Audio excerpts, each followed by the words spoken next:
లలితాలో నగలు కొనండి, ఎక్కువ డబ్బులు ఆదా చేయండి.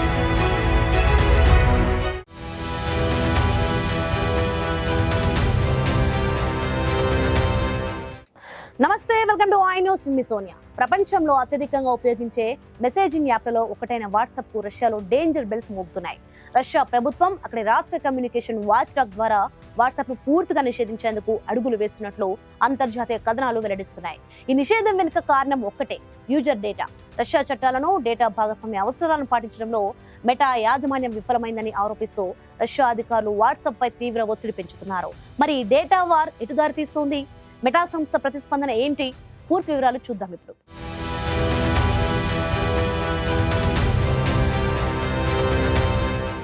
వరల్డ్ లో పాపులర్ మెసేజింగ్ యాప్ వాట్సాప్ రష్యాలో బిగ్ టెన్షన్ ఫేస్ చేస్తోంది.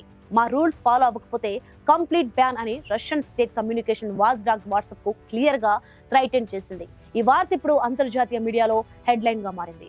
The main problem data sharing. Russia అధికారులు వాట్సాప్ నుంచి public data and communication information ఇవ్వాలని కోరారు.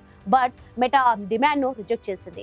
మా నేషనల్ నీడ్స్ ని తీర్చలేనప్పుడు ఈ యాప్ ఎందుకు అని రష్యా ప్రశ్నించింది. వారు తమ పీపుల్ కి డొమెస్టిక్ యాప్స్ ను యూజ్ చేయమని సజెస్ట్ చేస్తున్నారు.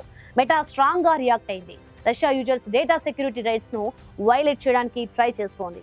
వాటిని అడ్డుకుంటున్నందుకు మెసేజింగ్ యాప్ పై బ్యాన్ పెట్టాలని చూస్తోందని అలిగేషన్ చేసింది. రష్యాలో ఆల్రెడీ టెలిగ్రామ్ అండ్ వాట్సాప్ రెండు most popular.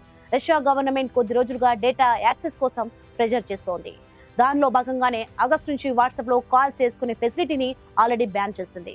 Meta data sharing కి నో చెప్పడంతో ఇప్పుడు కంప్లీట్ బ్యాన్ కి ప్రిపరేషన్స్ జరుగుతున్నాయి.